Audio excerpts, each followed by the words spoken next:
Hai semua, gimana kabar kalian? Semoga selalu dalam keadaan baik. Jadi welcome back teman-teman di segmen analisa kripto. Dan di video kali ini kita akan bahas lagi koin-koin yang udah teman-teman request di kolom komentar. Hari ini ada dari Muhammad Ainul Yakin. Katanya minta dibahas untuk Nabox. Bagus nggak? Oke, nanti kita akan combine juga ya satu video ini dengan satu pembahasan lain, yaitu dari CoinRef atau Reef Finance. Ini di request oleh John Zen. Kita akan bahas teman-teman hari ini. Nabox diperdagangkan di kisaran harga 0,075 rupiah ya, sedikit terjadi penurunan teman-teman.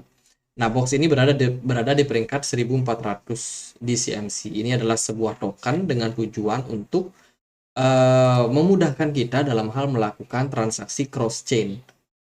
Dia disebut sebagai multi chain DID gateway Web3 yang memungkinkan kita untuk melakukan transaksi aset digital across chain, teman-teman, antara ke Ethereum, ke BSC, Polygon, OKX Chain, kemudian Heko, Harmony One, Nulls, dan yang lainnya, teman-teman. Jadi bisa dibilang ini adalah project yang fungsinya itu adalah untuk berkomunikasi dengan blockchain yang lain. Jadi kalau kita mampir langsung ke websitenya nabox.io, di sini ada walletnya teman-teman. Jadi kalau teman-teman mau coba, itu silakan untuk download aja langsung. Bisa download di Play Store, bisa di App Store. Bahkan untuk Chrome Web Store juga ada, dan juga untuk iOS juga ada teman-teman. Ini bisa dipakai untuk walletnya. Di mana teman-teman nanti bisa dimudahkan nih dalam hal melakukan transaksi antar lintas blockchain. Mereka second layer cross chain ya, compatible with multiple protocol. Jadi ada banyak yang kompatibel sama project ini, termasuk di app seperti MetaMask dan juga Wallet Connect atau Trust Wallet, teman-teman. Itu ya, usernya dia ini support banyak chain, teman-teman. Ini hampir semua chain itu ada ya, dan disupport oleh project ini. Jadi bisa dibilang secara fundamental atau secara kegunaan lah kita bilang, ini bisa banyak banget kegunaannya. Untuk roadmap-nya mereka ada list teman-teman untuk 2023 ini cukup banyak ya. Lebih banyak soal optimasi, optimize, mengoptimalkan yang namanya produk daripada Nabok App. Ya, tentunya mengkoneksikan dengan banyak DEX, kemudian juga tadi ya perdagangan antar blockchain juga itu masih bisa dibilang menjadi salah satu progres yang mereka kerjakan. Ada beberapa yang sudah komplit dan sisanya ini masih belum. Ini masih bakalan mereka lakukan, teman-teman. Untuk untuk proyek-proyek lanjutannya. Mereka disupport oleh banyak venture capital. Di sini ada OKX, LO Capital, ada K300 Venture, BitGet, kemudian juga ada OmniChain, dan masih banyak lagi teman-teman yang mensupport project ini. Jadi bisa dibilang secara backingan mereka cukup kuat juga. Kemudian kalau kita langsung main ke mainnetnya, di sini ada null scan, di mana kita bisa melihat seperti apa transaksi daripada mainnet yang terjadi pada project ini. Kalau kita lihat dari konsensus annual reward, annualist reward, ya ini secara tren terus mengalami penurunan, which is sebenarnya ya semakin bagus. Kalau menurut saya sih semakin bagus ya. Kalau rewardnya makin banyak, itu biasanya terjadi inflasi yang besar-besaran. Dan kalau kita lihat dari transaksinya cukup penuh juga teman-teman untuk blockchain ini. Jadi bisa dibilang masih cukup menarik lah. Kita balik lagi ke CMC. Untuk token Nabox ini bisa diperdagangkan di beberapa exchange saja. Masih sangat kecil. Maxi, kemudian ada La Token juga. Dan juga Uniswap, teman-teman. Jadi bisa dibilang untuk perdagangannya masih belum terlalu liquid. Kita masih butuh melihat untuk token ini bisa listing di beberapa exchange. Untuk supply maksimumnya dia ada di kisaran 1 triliun token, teman-teman. Dengan token yang sudah terilis ini sekitar 200 miliar. Jadi cukup banyak juga. Lalu gimana untuk price action-nya? Kalau kita lihat dari pergerakan harga, dia pertama kali listing itu di exchange Maxi itu dari 2021 bulan Desember. Dan kebetulan memang waktu itu adalah bear market. Harganya terus mengalami kemerosotan, teman-teman, turun bahkan sampai level yang cukup rendah di kisaran 0,0000508 yang menjadi area level resisten saat ini ya, karena dari Nabox sendiri dia udah drop dari area strong supportnya dan sekarang lagi berada dalam all time low.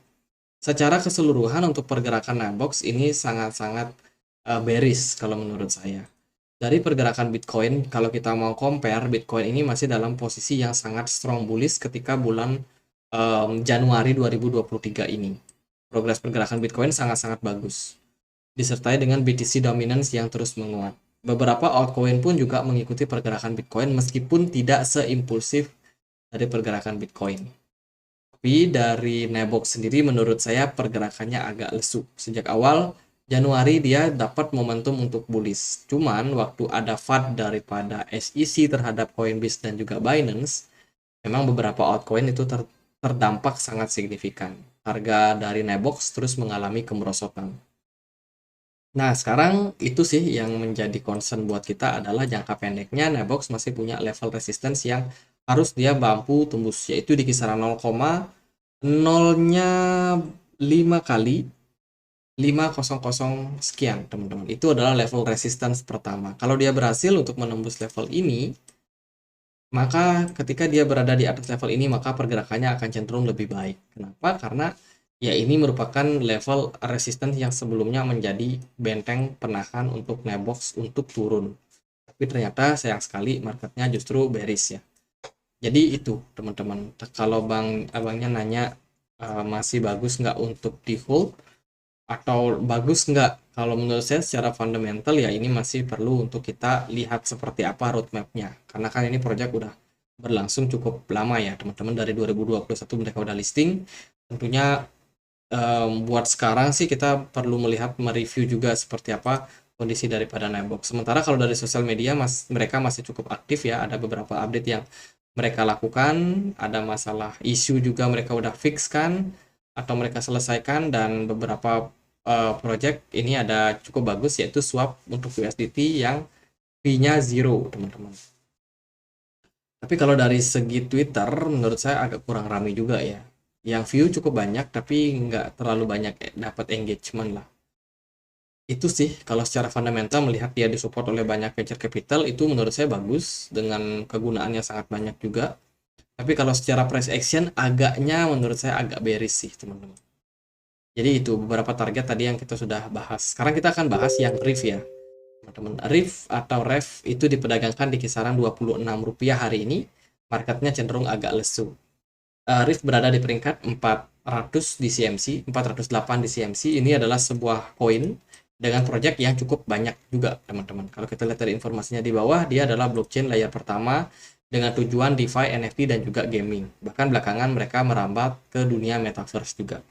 Kalau kita perhatikan untuk supply maksimumnya, dia nggak punya batasan supply. Supply maksimumnya nggak ada, sementara peredaran supply yang saat ini ada di market adalah sekitar 22 miliar koin. Untuk RIF sendiri volumenya ada penurunan ya 20%, lumayan signifikan teman-teman. Untuk likuidasi pasar, RIF ini bisa dibilang cukup komplit karena dia udah listing di exchange-exchange besar. Jadi bisa dibilang sebuah koin yang memang cukup mapan lah teman-teman. Dan potensi untuk ngepump ketika dia listing di exchange lain menurut saya agak kecil ya, karena udah hampir semua exchange bisa memperdagangkan RIF. Jadi RIF ini didukung oleh beberapa exchange besar seperti Binance, Huobi Global, Bitfinex, dan juga Get.io. Jadi ini adalah project yang memang tujuannya adalah membangun blockchain DeFi. Mereka punya beberapa platform DeFi yang tentunya menawarkan layanan staking, swap token, serta apa namanya perdagangan lintas blockchain juga, teman-teman. Kemudian itu sih kalau kita lihat dari project metaverse mereka itu mereka post di Twitter ya. Sebenarnya di ini mereka udah post dari Mei 2023 tanggal 17 kemarin. Jadi intinya mereka mau membangun yang namanya dunia metaverse ke depannya dengan menggabungkan beberapa platform. Mereka bahkan sudah siapin dana sekitar 10 juta ya ini metaverse untuk akselerator programnya. Jadi biar lebih mulus teman-teman. So far progress yang mereka udah kerjakan itu ada testnet yang sudah dilakukan, testnet whitelist ya. Itu nama projectnya adalah RefChain. Ini adalah bukan RefChain sih, namanya RefSwap teman-teman. RefSwap yang sekarang eksklusif sudah bisa digunakan untuk menampung sekitar 10.000 NFT wallet holder. Jadi adopsinya sudah sangat-sangat besar juga dari RevSwap ini. Ini adalah salah satu platform dari DeFi mereka punya. Itu sih, ini ada development, dia punya RevLab di mana tujuannya yaitu untuk membangun ekosistem Web3, termasuk di dalamnya ada proyek-proyek berbasiskan dengan Metaverse. Rev sendiri termasuk sebuah koin senior teman-teman, tapi agaknya jarang sekali juga dapatkan perbincangan ya di masyarakat, entah kenapa. Karena sebenarnya proyeknya masih tetap jalan sampai sekarang. Fondasinya semakin kuat karena didukung sama mereka punya lab ya, Rift Lab teman-teman, sebagai salah satu apa namanya, tempat mereka melakukan riset tentang update-update terbaru untuk dunia blockchain dan juga ekosistem mereka. Ya kita tunggu aja gebrakannya. Mereka udah gelontorkan dana sampai 10 juta US dollar untuk program project mereka di Web3 project di Middle East. Semoga berhasil teman-teman. Sementara sih kita masih belum menunggu sesuatu yang wow ya. Kita masih belum mendapatkan sesuatu yang wow lah. Kalau dari segi Etherscan kita bisa cek ya bagaimana transaksi yang dilakukan pada Rift itu nggak terlalu ramai juga, tapi ya lumayan. Terus di bagian holdernya dia ada beberapa holder yang sangat banyak, yaitu ada Paribu 5. Ini kita nggak tahu siapa orangnya, cuman dia punya kepemilikan sampai 43%. Dan kalau kita lihat dari kepemilikan walletnya terus melakukan akumulasi. Bahkan kemarin di tanggal 22 itu terus membeli teman-teman Rift dengan jumlah yang sangat besar. Ini bisa menimbulkan spekulasi kalau whales-nya akan menggerakkan harganya ke depannya. Sementara dari bagian wallet nomor 2 itu nggak terlalu banyak pergerakan. Kalau di wallet nomor 3 itu justru sudah melakukan distribusi sejak 2021 kemarin, tapi so far sampai sekarang terus mengalami peningkatan. Ada pembelian yang dilakukan meskipun nggak sesignifikan kepemilikan yang dia punya di tahun 2021. Jadi so far dari RIP secara on-chain cukup bagus ya, dari segi mainnet apa namanya, kepemilikan wallet itu cenderung menurut saya bagus. Kita akan langsung mungkin masuk ke pergerakan harganya ya. Kalau kita lihat dari RIF sendiri hari ini dia agak mendapatkan tekanan teman-teman. Progres pergerakannya dia udah drop dari sebuah ini trend line yang kita sudah bahas ya. Jadi sebelumnya kita pernah bahas sih untuk RIF ini. Dan so far pergerakannya justru mendapatkan tekanan yang sangat signifikan. RIF berada dalam all time low-nya di posisi saat ini teman-teman. Kalau kita perhatikan sekarang target terdekat untuk RIF adalah kembali balik menembus level resistance di kisaran harga 0,002 dolar. Let's say kalau dia berhasil maka target berikutnya adalah menembus trendline yang terbentuk di sini. Garis yang warna merah ini merupakan trendline kuatnya karena menunjukkan major pergerakan daripada RIF.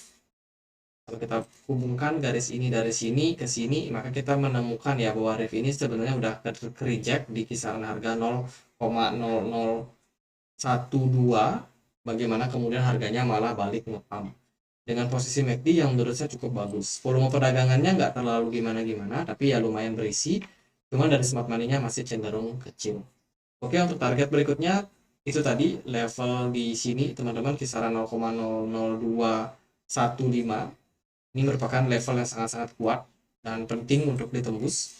Sementara itu level support atau bottomnya dari RIF sementara adalah di 0,001399. Itu sih kita butuh lihat ya gimana pergerakan dari Bitcoin, karena Bitcoin ini sangat-sangat menentukan arah daripada altcoin berikutnya. Serta BTC dominance yang cenderung masih menguat seperti ini mungkin akan bikin kita gigit jari, terutama kalau yang nunggu altcoin rebound. Pasti membutuhkan waktu karena dalam posisi sekarang Bitcoin nampaknya lebih dominan daripada altcoin yang lain. Jadi gitu aja buat pembahasan untuk Nebox dan juga Rift, semoga bisa bermanfaat. Teman-teman, kita punya komunitas diskusi di Telegram. Jadi buat teman-teman yang mungkin punya aplikasi Telegram yang suka berdiskusi, suka meramaikan, boleh join teman-teman. Untuk linknya bisa temukan di kolom deskripsi. Kita juga punya portal informasi. Di sini kita selalu update untuk update-update terbaru ya yang ada di dunia blockchain. Jadi gitu aja, semoga bisa bermanfaat dan akhir kata saya Andre. Makasih.